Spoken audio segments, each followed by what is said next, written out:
currently Earth.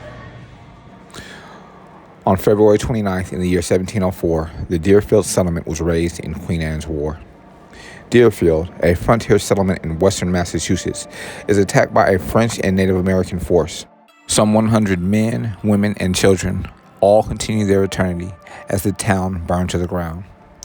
The Deerfield Raid was the bloodiest event of Queen Anne's War, a conflict known to American historians as the second of the French and Indian Wars. The frontier conflict, named after the English monarch at the time, was to France and England a rather unimportant aspect of the War of the Spanish Succession. To settlers in America, however, the rivalry of the two powers in the colonies was a serious concern, as the fighting meant not only raids by the French or the British, but also the horrors of Indian tribal warfare.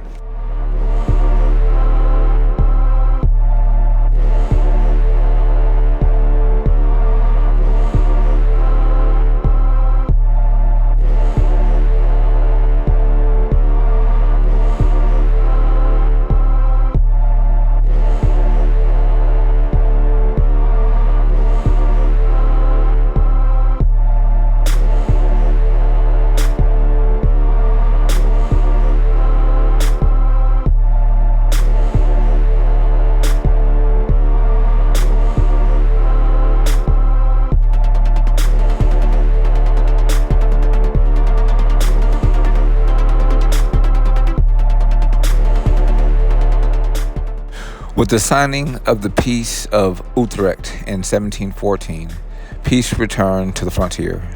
30 years later, it would be broken by the War of Austrian Succession, the third of the French and Indian Wars.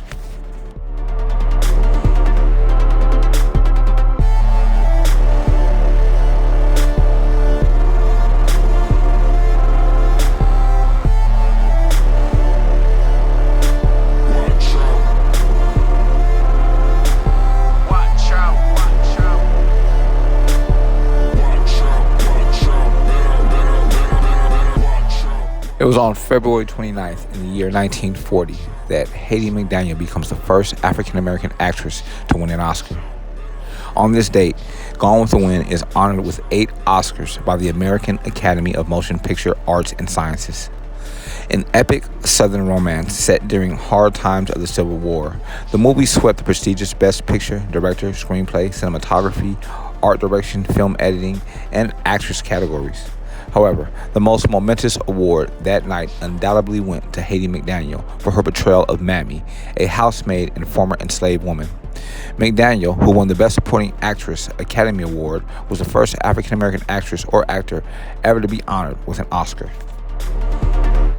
Born in Wichita, Kansas in 1895, McDaniel demonstrated her talents as a singer and actress while growing up in Denver, Colorado. She left school while a teenager to become a performer in several traveling minstrel groups, and in 1924 became one of the first African-American women to sing on U.S. radio. With the onset of the Great Depression, she was forced to take work as a ladies' washroom attendant in a Milwaukee club. The club, which hired only white performers, eventually made an exception and let her sing, and she performed there for a year before setting her sights on Hollywood. In LA, she won a small role on a local radio show called The Optimistic Donuts, and before long had become the program's main attraction. Is it Donuts or Donuts? Okay. In 1932, she made her film debut as a Southern house servant in the Golden West. In American movies at the time, African-American actors and actresses were generally limited to house servant roles, and McDaniel apparently embraced this stereotype, playing the role of maid or cook in nearly 40 films in the late 1930s. Responding to criticism by groups such as the National Association for the Advancement of Colored People, or NAACP, that she was perpetuating stereotypes, McDaniel responded that she would rather play a maid on the screen than be one in real life. Furthermore, she often subverted the stereotype by turning her maids into sassy, independent-minded characters who sometimes made white audiences shift uncomfortably in their seats. Her most famous role was as Mammy in the 1939 film Gone with the Wind. Directed by Victor Fleming and based on the best-selling Margaret Mitchell novel of the same name, The movie remains the highest grossing movie of all time when inflation is taken into account. Although she was honored with an Oscar, liberal African Americans sharply criticized McDaniel for accepting a role in which her character, a former slave, spoke nostalgically about the Old South.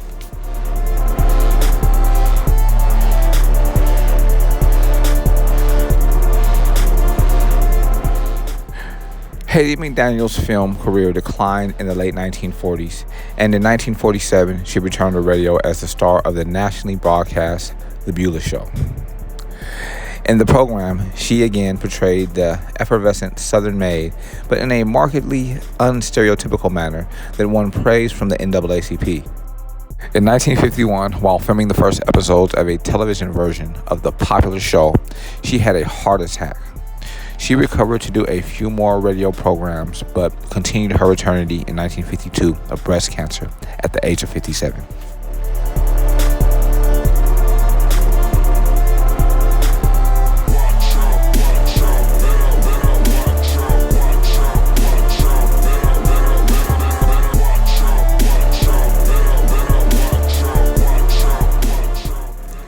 It was February 29th in the year 1980 that Buddy Holly's glasses, lost since his continuance of eternity in 1959, are found in Mason City, Iowa.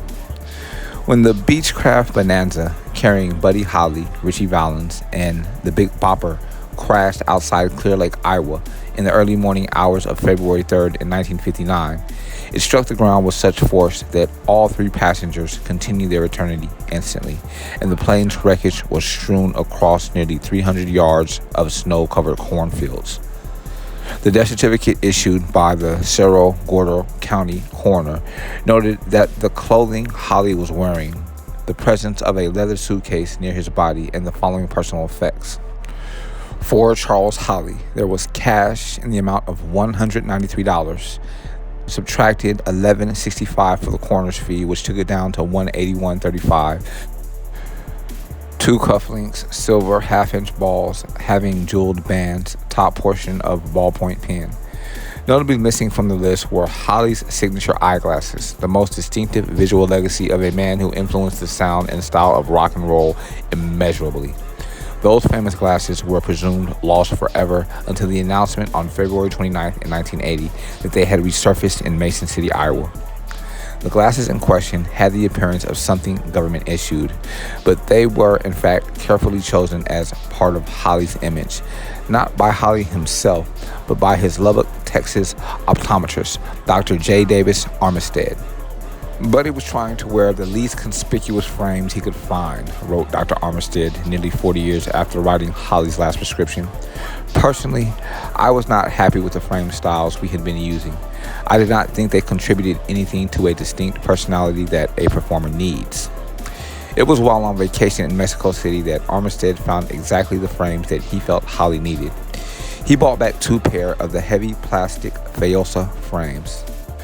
Those heavy black frames achieved exactly what we wanted. They became a distinct part of him. In fact, they became a part of the basic iconography and spirit of rock and roll. Before Buddy Holly, it would have been impossible to imagine a skinny, knock-kneed kid in an Ivy League suit and thick, heavy glasses being considered cool. After Buddy Holly, the look and attitude that would later be called geek chic became a completely accepted alternative style for an inspiring rock star to embrace. So how did the famous glasses reemerge? In the violence of the crash back in February of 1959, they were thrown clear of the other wreckage and buried in the snow. They were found along with the Big Bopper's watch that same spring when the melting snow made them visible again. Though they were handed in immediately to the Cerro Gordo County Sheriff Office, they sat filed away for the next 21 years in a sealed manila envelope marked Wrecked, April 7th, 1959. That envelope was opened by Sheriff Jerry Allen on this day in 1980. The glasses were eventually returned to Holly's widow. The information documented on this audio file can be verified on history.com.